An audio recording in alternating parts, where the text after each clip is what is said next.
I had been raped because of it, because of drugs. I've been beaten up because of drugs. I'd been put in treatment centers. I've been kicked out of apartments. I've seen people OD at raves and collapse to the ground. I've known some people who have died. They want that rush. They want that sense of danger, the desire to want to get away with something. When I started using drugs, I never thought that I would have been a junkie. Many teens who use drugs are dancing on the edge.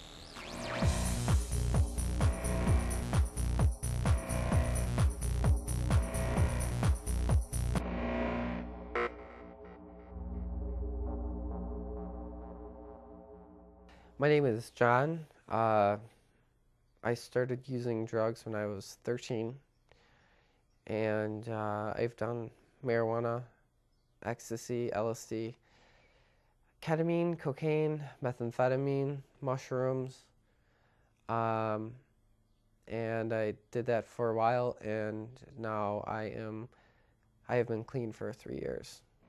I was, 15 when I started using ecstasy, and I was 23 when I stopped using ecstasy. When I started smoking pot, yeah, I didn't think that it was going to escalate into, what it did, into selling drugs. I mean, I don't think anybody who starts out with smoking pot thinks that it's going to, escalate into something like that. It started getting out of hand.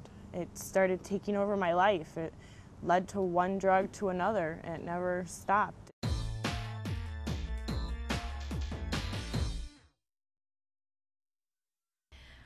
MDMA, or what is known as real ecstasy, is synthetic. It's a chemical that induces the release of a neurotransmitter in our body called serotonin.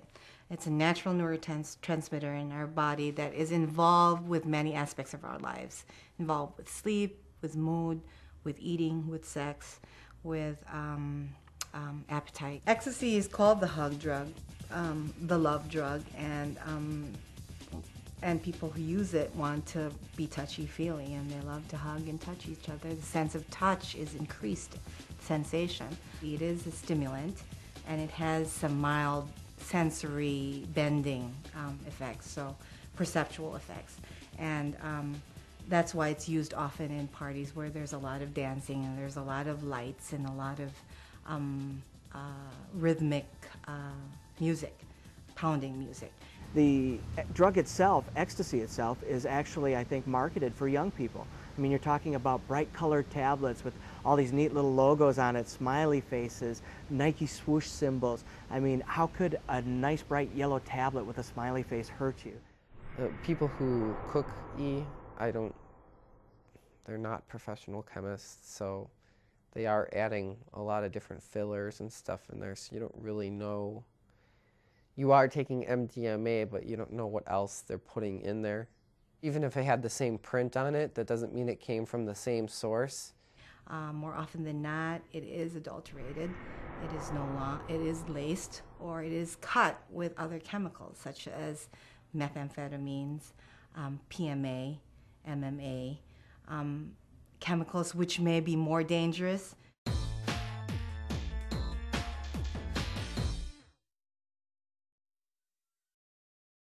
I mean, there were 14-year-old kids, staying up till, 5, 6 o'clock in the morning doing ecstasy. That's wrong. There is no typical way of drug use or progression. What does happen is that the teen at an early age, whether it be middle school age or early high school age, starts experimenting with various substances that, to appear cool or to be socially accepted or to help them deal with their own personal problems, and end up liking it, going to parties and using it experimentally to the point where it becomes regular. I mean, there really is a lot to, I guess, peer pressure. I mean, most people don't do drugs by themselves for the first time. Whether they're trying, whatever they're trying, they're not doing it alone for the first time. Well, of course, I started doing drugs because everybody did it, but after a while, you believe and you just know that you can't stop. It totally takes over your world. And then when I got clean, I realized that I was just medicating myself. You know, I had been sexually abused when I was a child. I had been beaten up when I was a child, physically abused, you know. I just kept using more and more because bad stuff was happening in my life. You know, in college, I ended up, you know, being slipped a drug, and I was raped. And then after that, I kept using more drugs just to block that.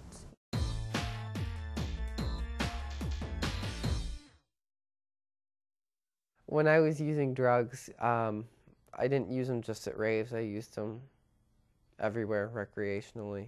I mean, it didn't matter. At home, at people's houses, at parties, at big parties, it didn't matter where I was, you know. If it was around, we were doing it. The drug itself, like an ecstasy tablet, primarily in our area, runs about $25 a tablet, so it's kind of expensive. The dosage that somebody needs to take of a drug to get high, I mean, it varies. It varies differently, you know, from person to person. Also depends upon, you know, if you have been doing drugs, you know, because when I first started, I didn't have to take as much as I did when I ended.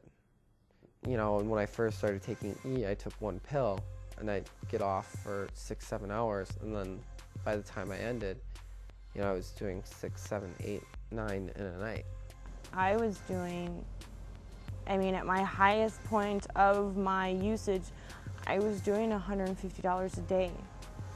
And what I've kind of learned with the rave culture is the fact that there's multiple drug use. Back in the 70s, 60s, and 70s, used to be one drug of choice, cocaine or heroin.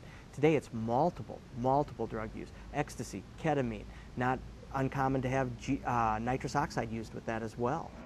Some club drugs have been notorious for being used in incidents where there may be sexual assault, such as GHB or ketamine or Rohypnol, where there isn't on a certain dosage causes a certain amnesia where, you know, they won't be able to remember that they were sexually assaulted.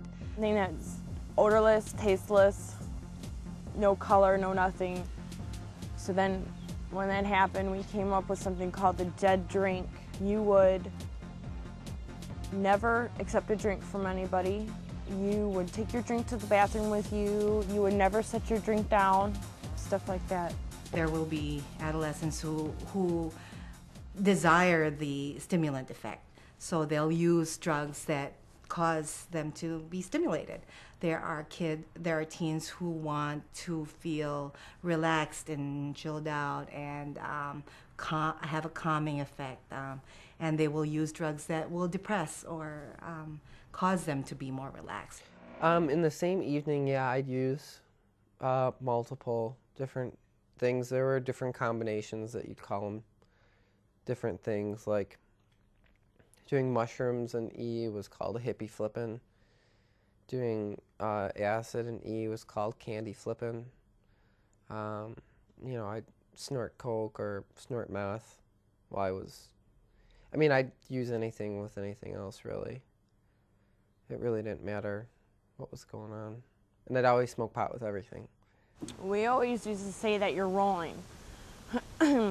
You'd be rolling from day to day. You would just roll one day after another, or we would dose. You'd say, I'm dosing.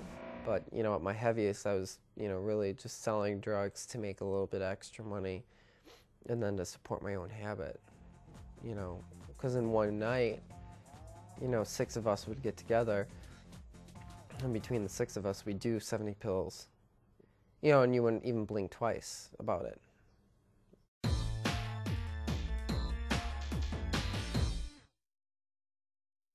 When the drug wears off, there are many the predisposition of the person comes out. The problems are still there. It's a temporary effect, and the problems increase. The consequences become greater. I've seen people go through bad trips. I've seen people not be able to function. I knew a girl that had to go to the psych unit because she was stuck in a trip. She just couldn't, she mentally flipped out because she did ecstasy for like the second time in her life. Usually the peak effect would last at around an hour and a half or 2 hours. And by that time, the effect of the serotonin is not as perceived. So many users take another pill at 2 hours, 2 or 3 hours, to release that same effect, and it won't work. The more you do it, the less available serotonin we have. When you are coming down, it is the worst feeling in the world. You do not want to come down, so you just keep getting higher and higher and higher. Coming down is probably the worst feeling. You haven't slept for days, you're dehydrated, you feel like shit.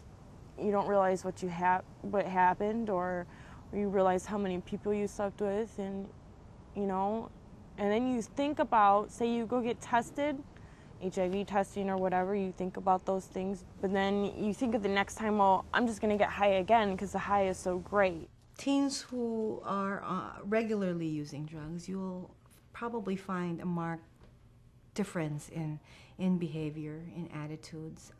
Less desire to be with family, more anger, more irritability, possibly depression, more isolation. And whether you realize it or not, you think you have a lot of control over what's going on in your life, and you don't. The drugs and the scene itself is what's controlling you. And until you get out of it, you don't even realize it. I always felt like my dealer was controlling me. You feel like your dealer is your God, or you feel like the drug is your God. You feel weak, you feel very weak, and you feel like it rules your world. You feel like I remember when I'd get up in the morning, I'd be sick, or I would have crashed the night before, or whatever. That bag or that pill just totally controls you. A drug dealer will portray themselves as a friend, somebody who's there for you when you want them, when you need them. And the truth of the matter is that you're a client. Drug dealers are out there to make a dollar.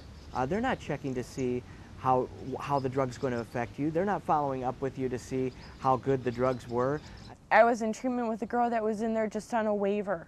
She had 2 jars of good ecstasy and 1 jar of bad ecstasy that was actually killing people. She didn't care. She needed to sell that stuff so bad because she had somebody knocking on her door that she had to pay this money to sell these drugs to, and she ended up mixing it up and killing people. So she was on her way to prison, and they do not care. Obviously, because the drug costs as much as it does, and if young people don't have access to that kind of money, they may be actually forced to deal drugs just to make enough to cover their cost for their usage. So it does start to cause some issues with other crime. I had gotten busted selling ecstasy and acid 4 different times. I had gotten put in jail because I was on probation. So I got put on a PO hold, and that was a really devastating experience for me. When we start talking about penalties involved with these various types of drugs, it depends on how those drugs are actually being found or being used. If you have somebody who's dealing or delivering, obviously, to another person, or is delivering to an undercover officer, you're talking about a delivery, and deliveries are felonies in the state of Wisconsin. As an individual or an adolescent becomes a regular user and abuses the drug, it affects directly their functions in life. Didn't go to school, didn't do my homework, nothing like that. You know, I lacked ambition to do anything. I was doing a lot more drugs. I lost jobs, I lost friends, my family was the worst thing. You sit in treatment centers for sometimes up to months, and it's hard. Or, you know, you go to jail. The friends that I had in high school, my freshman and sophomore year, weren't my friends my junior and senior year. And then at the end of my drug use, it was so bad I was yelling at my family all the time and everything, and it just got really out of hand. And It was just a really downward spiral. A lot of lies. A lot of lies. Sometimes I space out. I'm a space cadet a lot of the times. Sometimes I'll still see trails, you know. Sometimes I have flashbacks. From the drug use, I guess, my main thing is short-term memory loss.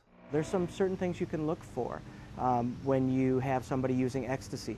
Dilated pupils. I mean, dilated pupils to the point it's difficult to tell eye color.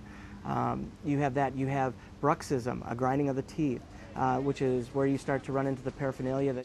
Ecstasy can also cause rapid heartbeat, increased blood pressure, hyperthermia, which is increased core body temperature, as well as the desire to want to drink more water because of the increased body temperature. Most of these drugs are metabolized by the liver, and when in combination, causes a great strain on the liver and causes liver damage. For someone who is prone to depression, it could prolong a depression. Most of these drugs are more dangerous than I think people really realize and take the time to learn about. You can end up in the hospitals, you can end up having a bad trip, and you could end up dying from the various drugs you decide to use. I don't even think doing drugs in moderation is good. I know some people say moderation is the key, da-da-da, but I don't believe that. Because anything that makes you feel good like that, or makes you think that it makes you feel good like that, you can definitely have an addiction to it. Because you're always chasing after that high again. And it's never going to be as good as that first high that you get from it. You're never going to get that first experience back. It just keeps going down and down. And that's why your drug use goes up and up.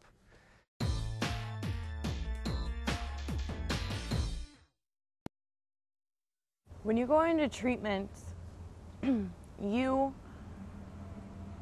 first of all, after you detox and you get everything out of your system, reality really hits you, because when you're in detox, it's hard.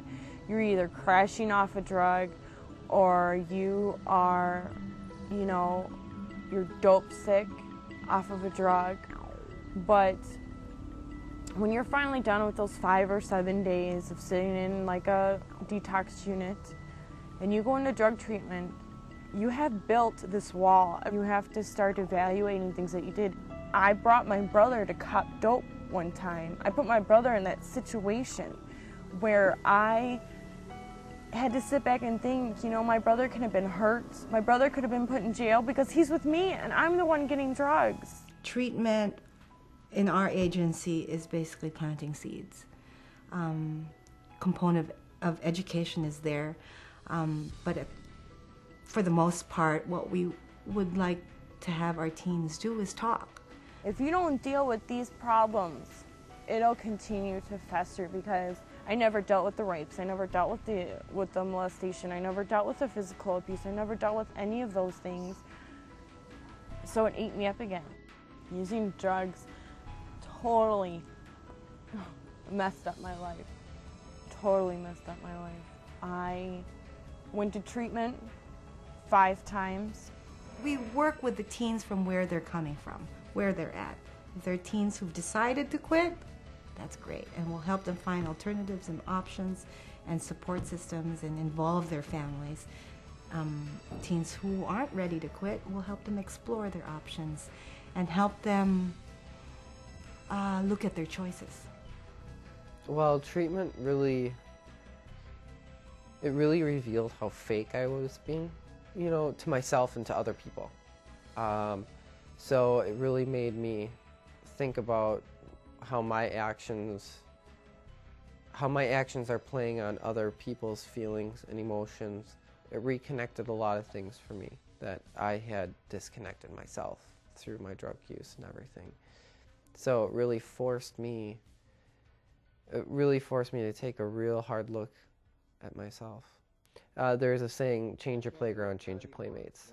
And I believe now that if I wouldn't have disconnected myself from those people, I wouldn't be where I am today. I probably would be in jail or prison or dead.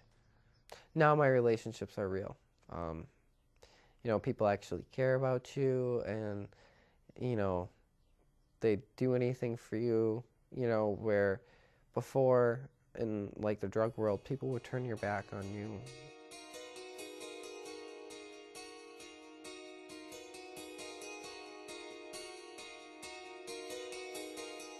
You know, really, it's kind of to the point where if you want to try drugs, I would say don't. I was the lucky one, I got out, but you may not, and you may end up dead or in prison, and you don't want that, and your family doesn't want that. My family trusts me again. My family is proud of me again. My mother just recently died, and I've had the last 3 years with her sober, and those were some of the best 3 years. After I was done with my treatment, she just said, she's like, I'm very happy because now I have my son back. If you are doing drugs, don't think that you're in too deep. Don't think that you can't climb out.